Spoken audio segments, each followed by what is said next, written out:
Magandang gabi po.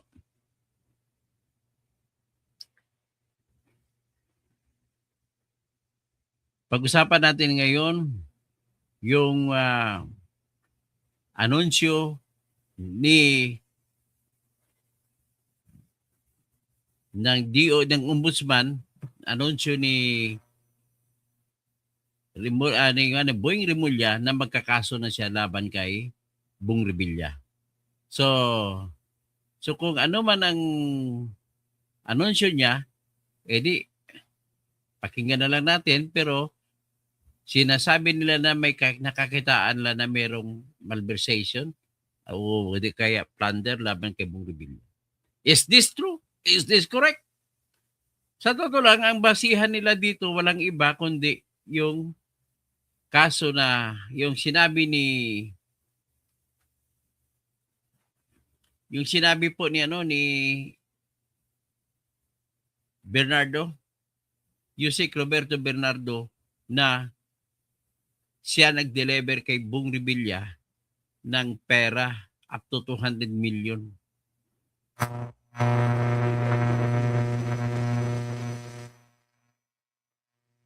So kung yan ang binasihan, ang tanong natin dito, tatarap ba? Ngayon, nagtatanong na po ako bakit. Kasi unang-una, ito naman, ladies and gentlemen, pumalpak si Rimulya. Saan siya pumalpak? Ang kaso na sinampa niya laban kay Arnolfo Alipid Teves na congressman ng 3rd District ng Negros Oriental ay palpak, nabswelto si Teves. Ito po yung kaso na sinampa nila na pinatay dito yung National Bureau of Investigation agent na si Michael Magkadungo. Pangalan niya si Michael Dungog na naging board member. Pagtapos niya imbestigahan si Arnie Teves ay na tumakbong board member sa Negros Oriental ay nanalo. Pinatay ito. Ang kinaso rito, kasabwat yung dalawang tao ay pinapatay daw inutos daw ni Arnie Teves na patayin si NBI agent Michael Dungog. At ang nag-absuelto kay Arnie Teves ay yung Regional Trial Court ng Manila Branch 15. Sinabi naman na ang anunsyo dito base sa balita, si former Negros Oriental 3rd District Congressman Arnolfo Arnie Teves Jr. ay inabsuelto kasama ang kanyang kapwa-akusado na si Richard Cuadra at si Rolando Pinili. Ang rason ay kulang ang ebidensya. Nangyari po ang krimen sa pagpatay noong March 25, 2019. At nangyari ito sa Dumaguete City, sa Negros Oriental. Ang utos ng court na nagpapawalang sala kay Teves ay may petsa na January 5, 2026. Pero isinapubliko lamang ito noong January 16, 2026. At tahasang sinabi ng judge na kulang ang ebidensya ng prosecution. Ang ibig lamang sabihin po dito, mayabang lang ito si Rimulya. Kwento ka lang ng kwento. Kulang palang ebidensya mo. Tapos, nagsasabi ka pa na merong prima facie evidence with reasonable certainty of conviction. Anong sabi ng judge? No prima facie evidence. Anak ng teteng. Yung ICI naman, tinatanong mo, out of the topic tayo, pero pwede ko rin sabihin na ano na lang yan, mawawala na yan, hindi na itatayo ni Bongbong Marcos kasi natatakot si Bongbong Marcos. Naapektahan siya, si Sandro, si Romualdez, at Pa-smile-smile lang yung mga commissioner sa ICI pero dinadali sila. So ito po, ladies and gentlemen, isa sa anay sa Pilipinas. Ano 'to, kamukha niya na si Chiquito, eh. Si Boying Remulla. Mas maitim pa sa kay Chiquito. Pero mas malapit na sa maging kamukha ni Max Alvarado. O yung mga kasabayan ko, kilala niyo yung binabanggit ko. Pero yung mga Gen Z ngayon, hindi nila kilala yan. Kung sino si Chiquito, sino si Max Alvarado. Alam mo si Max Alvarado, minsan, nagyabang ito. Sabi niya, I am the most handsome guy in the world. Bakit? Ask my mother. My mother will tell you that I am, ano, maybe I have that ugly face, but this is the most beautiful face that only a mother can love. Ganun po si Max Alvarado. So ngayon, tingnan natin. Ipakita ko sa mga Gen Z ngayon, sino ba si Max Alvarado? Kaya gusto ko malaman ninyo kung bakit ako naglalagay ng hambing.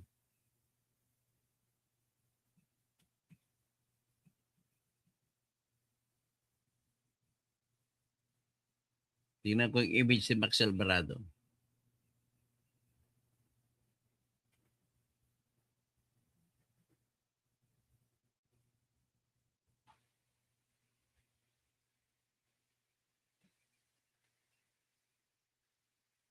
Tapos kunin ko ng image ni Chiquito.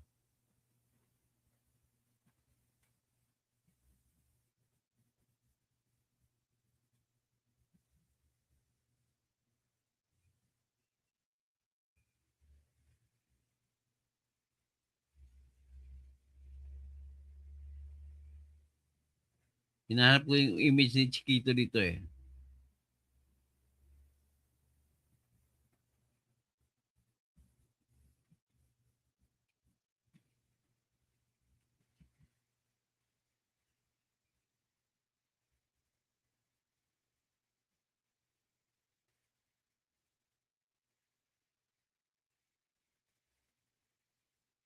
Okay, ipakita ko na sa inyo.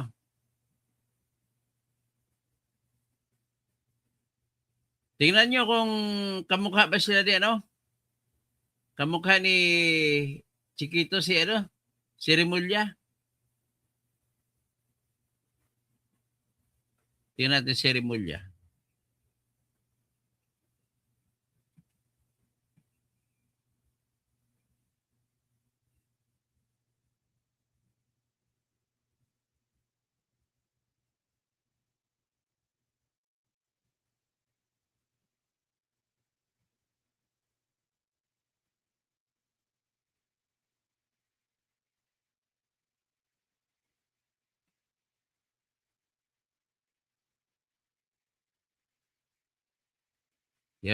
Tingnan natin. Maghanap tayo ng ibang litrato.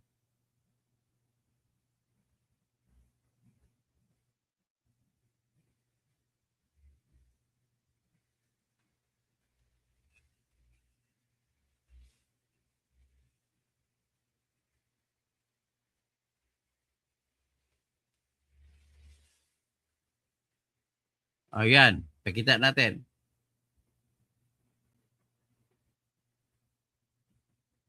O ito po si Chiquito si Max Alvarado.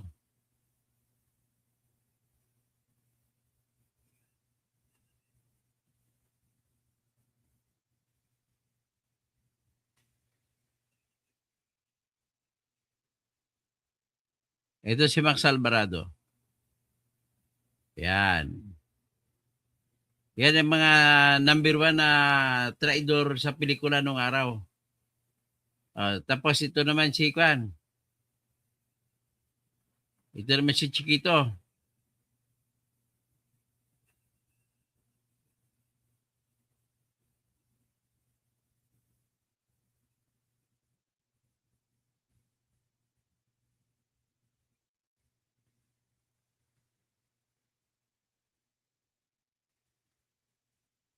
Yan, ito si Chiquito. So, nakita nyo na. Nakita natin, ha? Ito si Chiquito.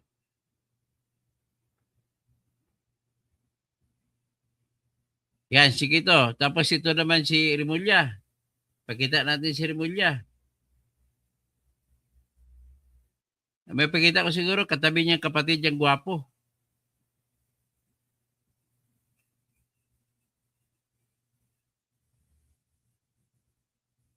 Ayan si Rimulya. Ayan, no, kita mo? Ang kapatid niya, gwapo, pero siya, tingnan mo.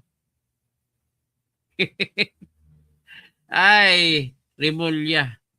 Anong nangyari sa'yo? Nakaka-insulto, nakakabubo yung ginagawa mo. Nagsampa ka ng sampa ng kaso laban kay Arnie Davis tapos basura. Tapos nagyayabang ka na may prima facie evidence. Tapos sinabi ng judge, walang prima facie evidence. Nung klase. So, I'm raising that concern. Not only because that I am so concerned about justice system in the Philippines, but because of the fact that this is an evidence of how Remulla Buying does his job. Ibig sabihin, kapag dyan na siya ngayon sa ombudsman, lahat mo yan na ma-acquit. Ingay ko na basura na acquit ka si Tevez. How much more itong kaso laban kay Bong Revilla? Nakasasampa lamang niya. Tapos kinuha mo pa yung apat na state witness. Ano mangyari doon? Tapos ano nalalaman nila? Hindi mo kinuha si Diskay na mas maraming alam. Nako. Ito siguro ilabas ko nga yung balita nga ng pag-acquit kay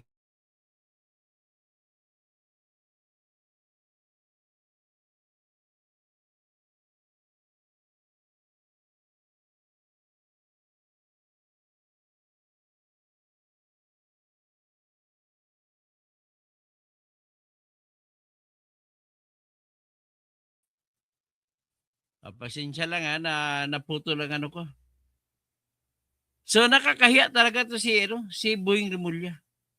O ito pakinggan natin itong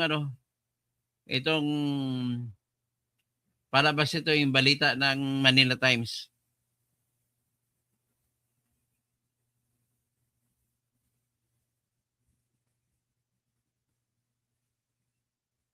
Yan.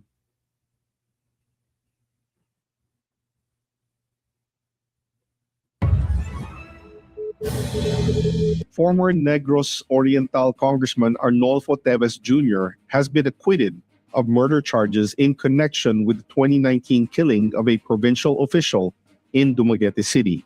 Several co-accused were also acquitted. The court ruled that there was insufficient evidence to establish guilt beyond reasonable doubt. The Justice Department has yet to issue a statement on whether it will appeal the ruling. Teves is still facing other criminal charges in separate courts. Ayan, nakita nyo na ha? Ano pa kayo niyan? Ano pang maasahan natin dyan? So, lalabas na tayo ng mga dito. Pinaglalaroan naman tayo ni Remulla.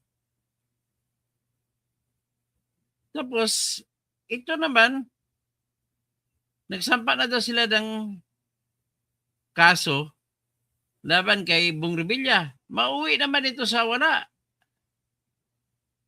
May prima facie evidence pa talaga. Yan ang problema natin. Hindi ninyo sinasa publiko ang inyong mga kaso. Dapat sinasa publiko nyo para malaman natin. Kahit na malaman ni Bong Revilla yan, walang dapat pinasal sa publiko nyo para malaman natin kung talaga may laban kayo o wala. Pinagluloko nyo lang kami mga tao. Ay hindi namin alam kung mananalo kayo sa kaso dito kay sa kaso ninyo laban kay Bong Revilla. Sa kinasuhan. Yes, Monica, kasama sa mga sinampahan ng kaso ngayong araw ng Office of the Ombudsman si dating Senador Ramon Bong Revilla Jr. Pasado 2:00 ng hapon kanina nagpunta ang mga opisyal ng Office of the Ombudsman sa Sandigan Bayan upang maghain ng kasong malversation at graft laban kay Revilla at sa 6 na opisyal ng Department of Public Works and Highways Bulacan, 1st District Engineering Office. Kabilang dyan sina former Assistant District Engineer Bryce Hernandez, Engineer JP Mendoza, RJ Dumasig, Emelita Huat, Juanito Mendoza at Cristina Pineda. Ayon sa Office of the Ombudsman, sangkot ang mga ito sa 92.8 million pesos na umano'y ghost flood control project sa Pandi, Bulacan, kung saan nagsabwatan umano ang mga ito para ma-release ang 76 million pesos na bahagi ng pondo. Paano yan? The Office of the Ombudsman determined that there exists probable cause to file criminal charges in connection with an alleged 92.8 million peso Probable cause? Bakit na-acquit yung kay ano? Bakit natalo kayo sa kaso ng kay Tebes? Sabi niyo may prima facie evidence.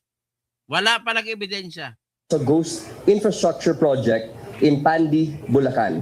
Criminal informations have been filed before the Sandigan Bayan against several officials of the DPWH Bulacan 1st District Engineering Office and Senator Ramon Bong Bautista Revilla Jr. Ayon sa Ombudsman, ini-award ang proyekto noong March 28, 2025 at batay sa mga nakalap na ebidensya at inspeksyon, idineklara itong completed kahit walang nangyaring aktual na konstruksyon sa lugar. Para naman ma-release ang kabuuang pondo, pineke umano ang mga isinumiteng dokumento.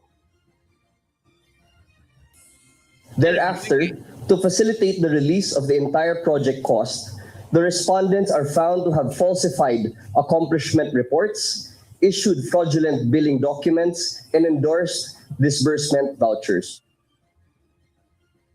Kaugnay ng naisampang kaso, nagsumite rin ng urgent motion for special raffle of cases ng Office of the Ombudsman upang malaman na agad kung alin sa mga dibisyon ng Sandigan Bayan ang hahawak ng kaso. Ito'y upang makapaglabas na rin ng warrant of arrest at hold departure order laban sa mga akusado. An urgent motion for special raffle of the cases, considering that we filed the cases today, Friday, and the immediate issuance of a warrant of arrest and hold departure order. No bail o walang piyansa ang rekomendasyon ng Ombudsman para sa kasong malversation. Matatanda ang unang idinawit si Revilla sa flood control scandal ni dating DPWH Undersecretary Roberto Bernardo na umano'y kumukubra ng kickback mula sa mga infrastructure project ng gobyerno. Monica, ito na ang pangatlong kaso na naisampa ng Office of the Ombudsman na may kinalaman sa mga flood control scandal na nangyayari sa bansa. Una ay yung kaso na kinasasangkutan ni Zaldico na hawak ngayon ng Sandigan Bayan. Pangalawa naman ay yung kaso na kinasasangkutan ni Sara Diskaya na hinahawakan na ngayon ng Lapu-Lapu City Regional Trial Court sa Cebu. Pagtitiyak ni Assistant Ombudsman Miko Clavano, nagpapatuloy yung kanilang preliminary investigation sa iba pang mga individual na sangkot dito sa mga maanumalyang flood control projects, habang ang karamihan naman ay nasa ilalim pa ng kanilang fact-finding investigation. Yan ang balita mo dito sa Office of the Ombudsman sa Quezon City. Balik sa inyo dyan, Monica. Maraming salamat, Yvonne Alvarez. So, palpak ka na naman, ha? Boying Remulla. Wala ka dalang kwentang klase. Wala kang klaseng wala kang kwentang ombudsman. Puro yabang, hindi ka naman kasi naging abogado na trial lawyer. Abogado de la mesa ka lang. Ay, nako. Paghabol-habol mo no kay Tebes noon, hinabol mo pa sa kung saan-saan. Tinrabaho mo pa na mahuli doon mula sa Estimor. Tapos dito, acquitted lang. Yan si Mike Dungog, yan yung NBA agent na pinatay. At ang tinuro na nagpapatay dyan si Arnie Tebes. Ngayon, sinabi mo noon, ikaw ang Justice Secretary noon, binago mo yung sistema at kailangan magkaroon ng ang ebidensya na tinatawag na prima facie evidence with reasonable certainty of conviction. Ano nangyari? Sabi ng judge, sa kasong TVS na sinampa mo, no prima facie evidence. Kaya acquitted. Natatakot ako. Ganon din ang mangyari sa flood control projects. Natatakot ako sapagkat ang totoong tao na makapagbigay ng maraming impormasyon para sa flood control projects ng mga politiko na mga kurakot ay walang iba kundi yung mga kontraktor lamang kasi sila mismo ang nagbibigay ng pera sa mga politiko. Maliban sa mga mataas na pwesto na DPWH na mga opisyal gaya ni Bryce Hernandez, gaya ni Henry Alcantara, at saka si Roberto Bernardo. Pero hanggang doon na lang ang alam nila. Si Diskaya, napakaraming politiko na bigyan niyo ng pera. Dapat yun ang ginamit ninyo na state witness. Ang nangyari, pinakasuhan pa niyo si Diskaya. Ang kaso nyo kay Diskaya yung nangyari sa Davao Oriental sa kay Congressman Gonzaga na kakampi ni Romualdez. Doon nangyari yan. Ibig sabihin, ang kaso na laban kay Diskaya ay yung project na hindi nagawa doon sa Davao Oriental. Ngayon, sino ang saasala mo doon? Di ba dapat congressman doon kinasuhan? Bakit hindi kinasuhan na congressman? Alam naman natin na congressman nakatanggap ng pera. O kagaya sa congressman nila ni Pyra diyan sa sa 3rd district, sa Tarlac, si Noel Rivera. Bakit dito sa Davao hindi nyo kinasuhan?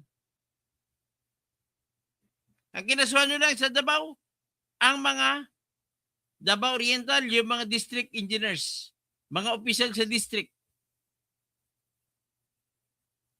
Paano na lang yung mga nagnakaw na congressman? Nakangisi? Sabi ni Curly Diskaya, yung ginamit na kaso laban sa kanyang asawa, yung sa Davao Oriental, ang katotohanan daw doon ay totoong may proyekto.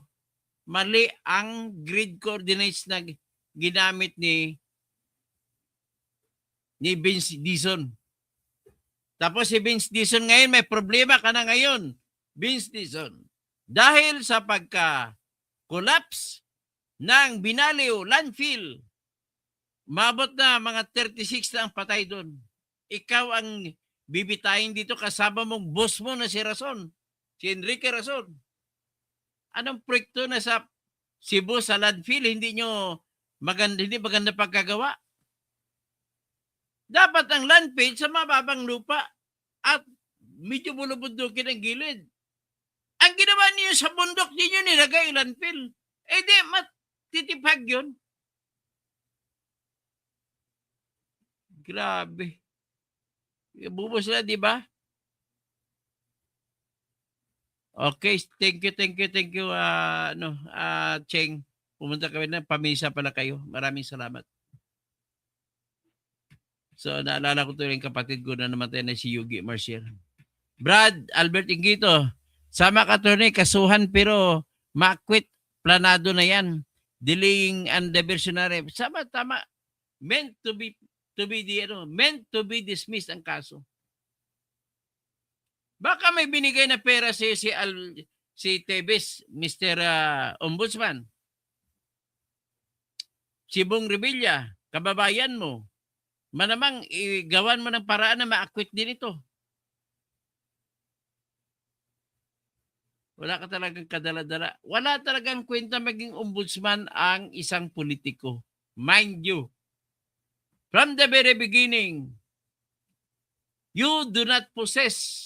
You are disqualified. Because you're a politician, you have no capacity, you have no competence to be fair. Any person who has been a politician all his life can never be fair, can never be professional in his work as a prosecutor. Kasi ang trabaho ng ombudsman ay prosecutor. Paano mga kakampi mo yung kaibigan mo na politiko?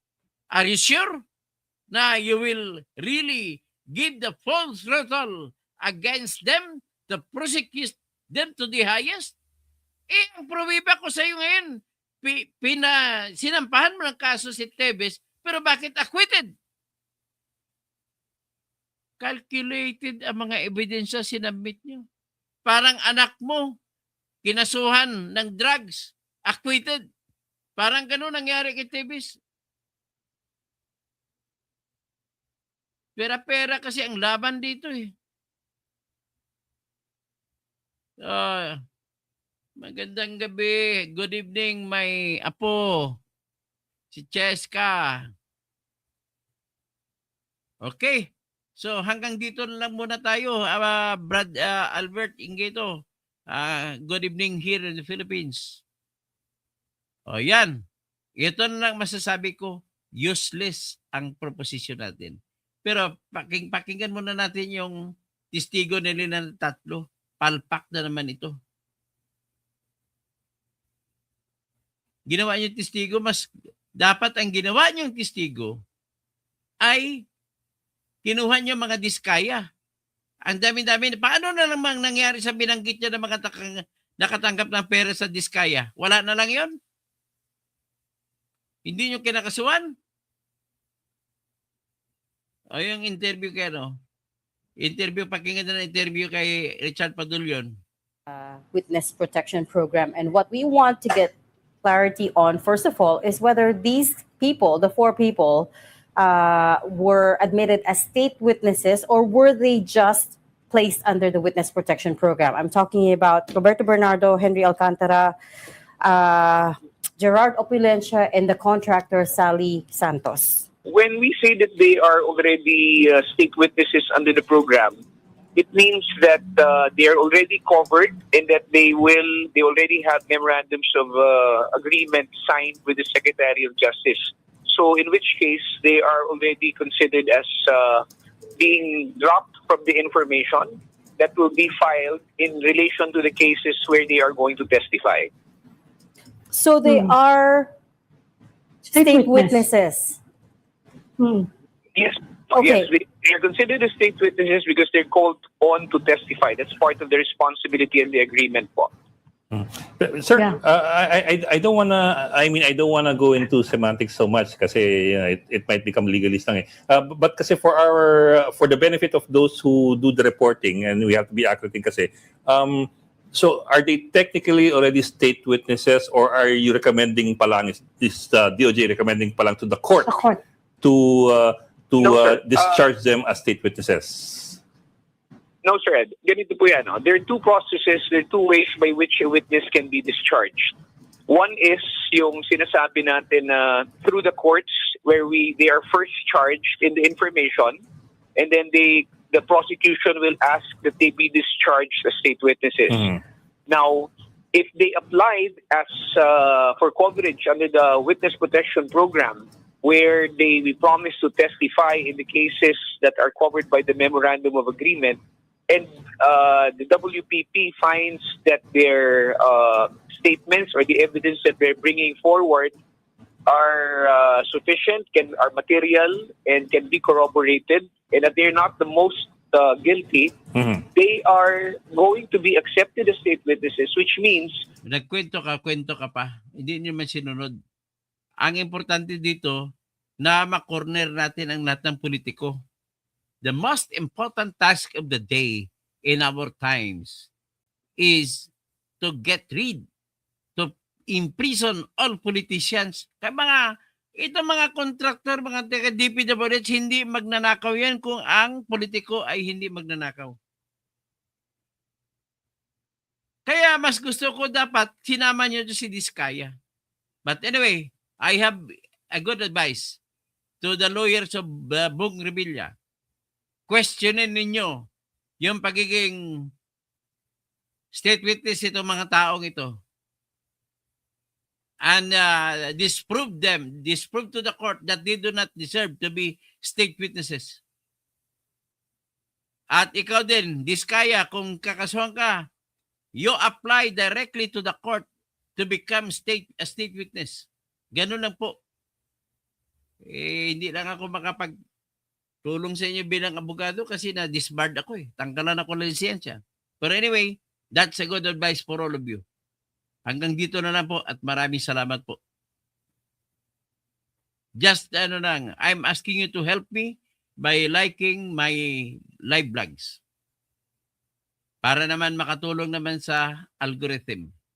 Kasi lagi akong tinitira, binabantayan po ako ng mga troll farms ni Claire Castro.